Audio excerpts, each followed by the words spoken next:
Hi friends, இன்றைக்கி நண்டு gravy எப்படி வைக்கிறதுன்னு தான் பார்க்க போகிறோம். இந்த மெத்தடை ஃபாலோ பண்ணி நீங்கள் கிரேவி ட்ரை பண்ணி பாருங்கள். டேஸ்ட் அல்டிமேட்டாக இருக்கும். அதுக்கு 1/2 கிலோ நண்டை இந்த மாதிரி நல்லா க்ளீன் பண்ணி வச்சுக்கோங்க. ஒரு பேன் எடுத்துக்கோங்க. 4 to 5 ஸ்பூன் ஆயில் எடுத்து சேர்த்துக்கோங்க. அடுத்து பட்டை, கிராம்பு, சோம்பு, பிரியாணி இலை, இதெல்லாம் கறி குழம்புக்கு சேர்க்குற ஸ்பைசஸ்லாம் சேர்த்துக்கோங்க. சின்ன வெங்காயம் ஒரு 20 to 30 இதை பொடிசாக கட் பண்ணி ஆட் பண்ணிக்கோங்க. அப்படி இல்லைன்னா 2 பெரிய சைஸ் வெங்காயத்தை நல்லா பொடிசாக கட் பண்ணி ஆட் பண்ணிக்கோங்க. கொஞ்சமாக கருவேப்பிலை, இது எல்லாத்தையும் நல்லா வதக்குங்க. நல்லா வதங்கணும். வெங்காயம் நல்லா வதங்கினதுக்கப்புறம் ஒரு 2 to 3 ஸ்பூன் கிட்ட இஞ்சி பூண்டு பேஸ்ட் சேர்த்துக்கோங்க. இஞ்சி பூண்டு பேஸ்ட் நல்லா பச்சை வாசனை போகிற வரைக்கும் நல்லா கிண்டணும். அதை அடிப்பிடிக்காமல் இருக்கிறதுக்கு கொஞ்சமாக உப்பு சேர்த்துக்கோங்க. இது நல்லா வதங்கினதுக்கப்புறம் 2 மீடியம் சைஸ் தக்காளியை நல்லா கட் பண்ணி ஆட் பண்ணிக்கோங்க பொடிசாக. அதுக்கப்புறம் மிளகுத்தூள், கரம் மசாலா, வீட்டு மிளகா பொடி, இது எல்லாமே நீங்கள் எவ்வளோ காரம் சேர்ப்பீங்களோ அந்த அளவுக்கு சேர்த்துக்கோங்க.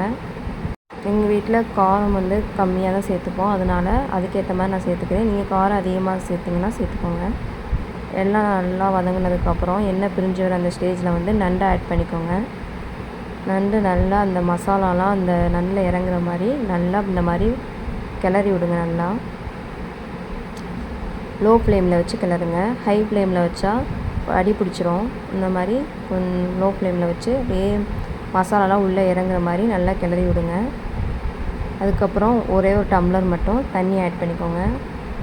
தண்ணி ரொம்ப ஆட் பண்ணக்கூடாது, ஏன்னா நம்ம கிரேவி தான் வைக்க போகிறோம், அதனால் கம்மியாக தான் தண்ணி ஆட் பண்ணணும். நல்லா கிளறி விடுங்க.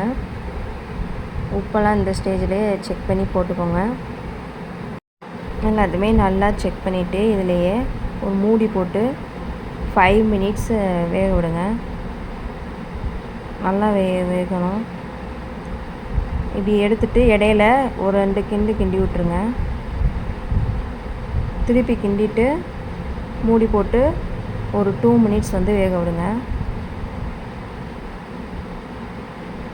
விட்டு நல்லா கிளறிட்டு திருப்பி மூடி வச்சுங்க. 2 டைம்ஸ் மூடி போட்டு நல்லா அந்த தம்முலே வேகணும். அப்போ தான் நண்டு நல்லா வேகும்.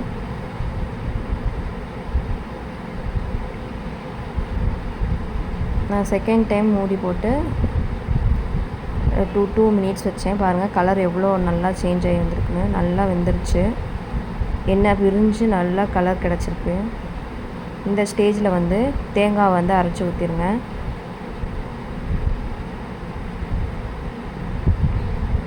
தேங்காய் அரைச்சி ஊற்றினதுக்கப்புறம் ஒரு 2 மினிட்ஸ் நல்லா கொதிக்க விடுங்க. கொதித்ததுக்கப்புறம் கொத்தமல்லி தழையை தூவிட்டு அப்படியே இறக்கிடுங்க. அவ்வளோதான், டேஸ்டான நண்டு கிரேவி ரெடி. எப்படி இருந்துச்சுன்னு கமெண்ட் பண்ணுங்கள். Thank you friends. இந்த வீடியோ யூஸ்ஃபுல்லாக இருந்துச்சுன்னா சப்ஸ்கிரைப் பண்ணுங்கள்.